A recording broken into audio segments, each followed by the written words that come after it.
Welcome to Crimson Tide Today with Zack Aitken. Alabama football never really has an off season, and right now there's plenty of things happening with the Crimson Tide around Tuscaloosa. Fall camp is heating up, competition is getting serious, and Alabama fans, we're getting closer and closer to finding out what this team looks like in 2026. We've got a lot to dive into, so let's go ahead and kick off the opening drive. The Alabama quarterback battle is continuing between Austin Mack and Keelan Russell, and if you were hoping we were going to finally get some separation between these two guys, apparently we're going to have to be waiting a little bit longer. Ryan Grubb was asked the same thing about it after practice earlier this week, and his answer was pretty simple. Not yet. According to Grubb, this is still an open competition. And personally, I don't think that's necessarily a bad thing for Alabama. We've been spending months talking about the differences between these two quarterbacks. With Austin Mack, you've got the experience. He's been around Kalen DeBoer and Ryan Grubb for years. He understands the offense and he knows what Grubb expects from the quarterback position. And I think there's probably a level of trust that Keelan Russell is still developing as well. But Russell, he brings something completely different to the table. The athleticism, the arm talent, and the ability to create when things break down. I think Keelan probably gives Alabama the higher ceiling offensively when it comes to this. And that's what makes this decision so difficult because I don't think Alabama is choosing between a good quarterback and a bad quarterback. They're trying to decide which strengths they value the most. And we're getting to the point in fall camp where I think the conversation is just starting to shift.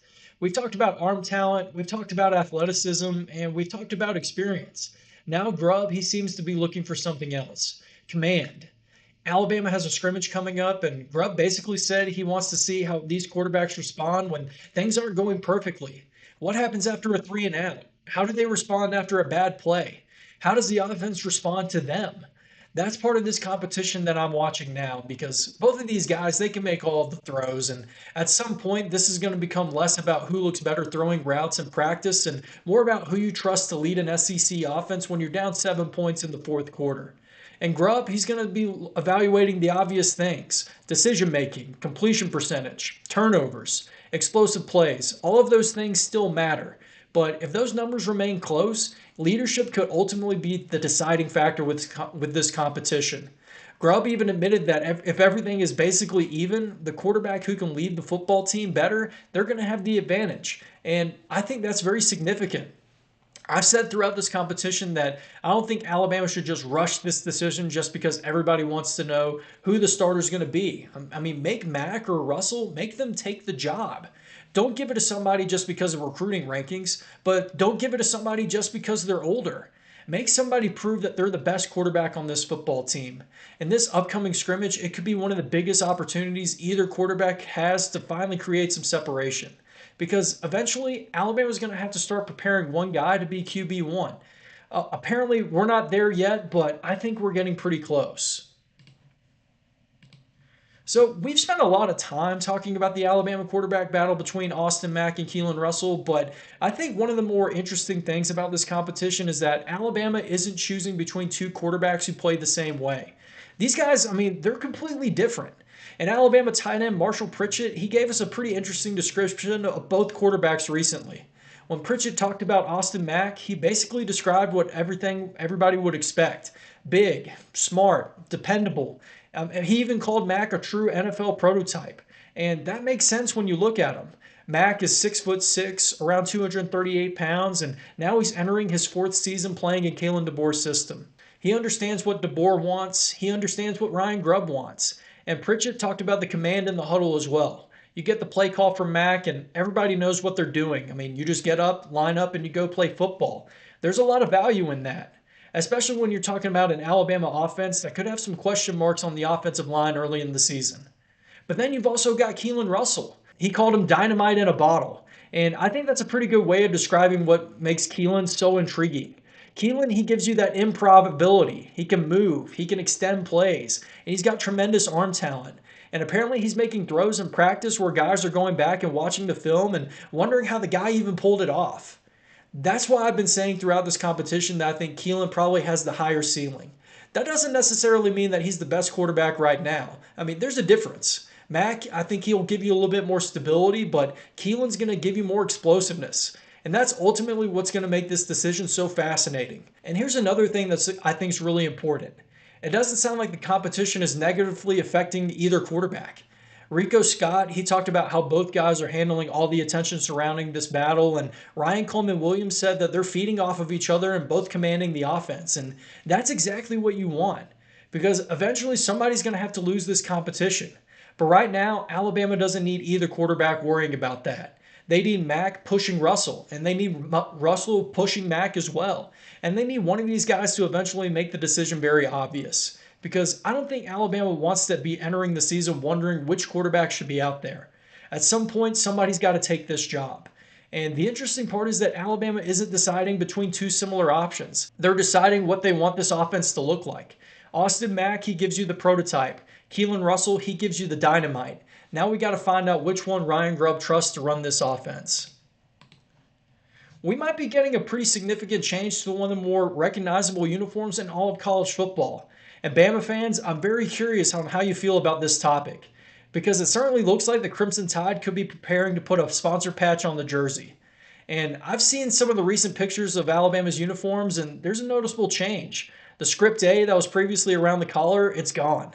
The SEC logo has been moved to that spot, which that leaves some real estate on the jersey where the SEC logo used to be. And immediately people started speculating that Alabama's making room for a corporate sponsor. Now, nothing has been officially announced yet, but considering the NCAA now allows schools to sell advertising space on uniforms, I don't think it's difficult to connect the dots here. And I'll be the first one to admit, I'm a little conflicted on this one because Alabama's uniform is iconic, and specifically because Alabama doesn't mess with it. You've got a crimson jersey, white numbers, and a crimson helmet with numbers on it. That's basically it. Alabama's mostly said, we're Alabama and this is what we wear. And I love that. So the idea of putting some giant corporate logo on that uniform, I'm not all that excited about it, but I also understand the reality of college football in 2026. There's an arms race going on financially right now. Fellow blue blood programs like Notre Dame and Ohio State, they've already announced jersey sponsors. Schools are sharing revenue with players, NIL isn't going anywhere, and roster construction is becoming more and more expensive. Facilities are expensive, coaching staffs are expensive, and basically everything about competing for championships, it's going to cost money. And if Alabama can make millions of dollars by putting a small patch on the jersey, I understand why Greg Byrne's going to listen to offers. But here's where I'm going to draw the line. If you're going to put an advertisement on an Alabama football jersey, somebody better pay a premium for it because you're not just buying space on another college football uniform. You're putting your company next to one of the biggest brands of the sport. I mean, think about the legendary players that have won this uniform. Joe Namath, Ozzie Newsome, Derek Thomas, Derrick Henry, Devontae Smith, Bryce Young. I mean, that Alabama uniform, it means something. So if we're going to change it for advertising money, that check, it better be a big check. And I also hope that Alabama is very selective about the company. If there's going to be a sponsor, find something that actually makes sense for the University of Alabama and doesn't completely destroy the look of the jersey. Because that's probably my biggest concern when it comes to this. I don't want my college football uniform eventually turning into a NASCAR ad. One sponsor becomes two, and there's another logo somewhere else, and then there's advertising on the field. And at some point, you've taken something that looked great because of its simplicity and converted it into advertisements. Maybe I'm just a little bit of a traditionalist, but Alabama football is just one of those programs that they don't need the gimmicks. So, am I completely against the sponsor patch? No, not really, but I think that's probably the reality of where college football is headed. But if Alabama is going to sell space on that jersey, make sure it's worth it. Because once you've put that first advertisement on an Alabama uniform, you're changing the tradition that's been part of this program for a very long time. Let me know down in the comments what companies you would want sponsored for the Alabama football program. I've seen a lot, going from Mercedes, but even more Alabama brands like Regions Bank or Conecuh Sausage or Golden Flakes. So let me know down in the comments which companies you would want sponsor the Crimson Tide's jerseys. We're still a long way from signing day in the 2028 recruiting class, but there are certain players that you're going to want to establish yourself early. And Tyson Swan, he's definitely one of those guys. Swan, he's an elite defensive lineman out of Maryland, and right now, Alabama appears to be positioned itself extremely well with his recruitment. And when you look at the type of player we're talking about here, I mean, he's a pretty big deal. Swan, he's one of the highest rated players in the entire 2028 class. He's already listed at 6'4" and around 250 pounds, and the production he had as a sophomore, it's ridiculous. I mean, we're talking about 50 tackles for loss, 16 sacks, and as a sophomore in high school, that's not just good production. That's a guy basically living in the opponent's backfield. And when you watch the type of athlete Swan is, you understand why basically every major program in the country wants him. He's explosive, he's athletic, and he can play different spots across the defensive front. And I think that's exactly what Alabama's looking for defensively when the defensive line. We talked a lot about Kane Womack's defense and the importance of versatility. Alabama doesn't necessarily want defensive linemen who can only line up in one spot and do one thing. They want guys they can move around. They want guys who can create negative plays. And Swan, he certainly appears capable of doing that. But here's the part I think that should excite Alabama fans. Alabama isn't simply somewhere in the conversation here. It sounds like the Crimson Tide has established itself as the team that everyone else might be chasing. And that's significant because this isn't an in-state kid.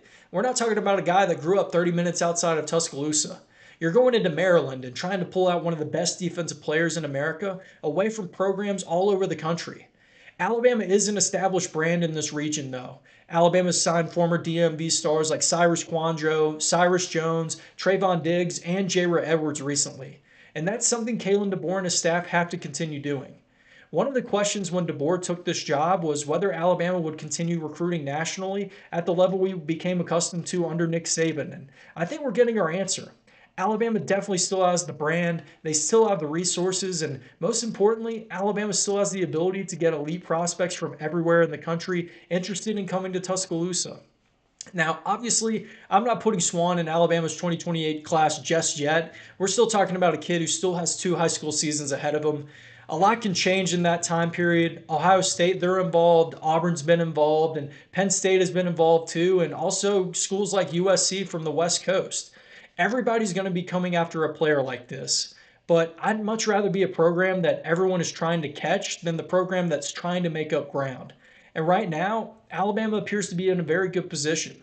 We've already seen the Tide get off to a strong start by building this 2028 class. And adding somebody like Tyson Swan down the road, it could be taking it to a new level. Because if you're going to be talking about competing for championships in the SEC, you better have dudes on the defensive line. And Swan, he looks like he has the chance to be exactly that.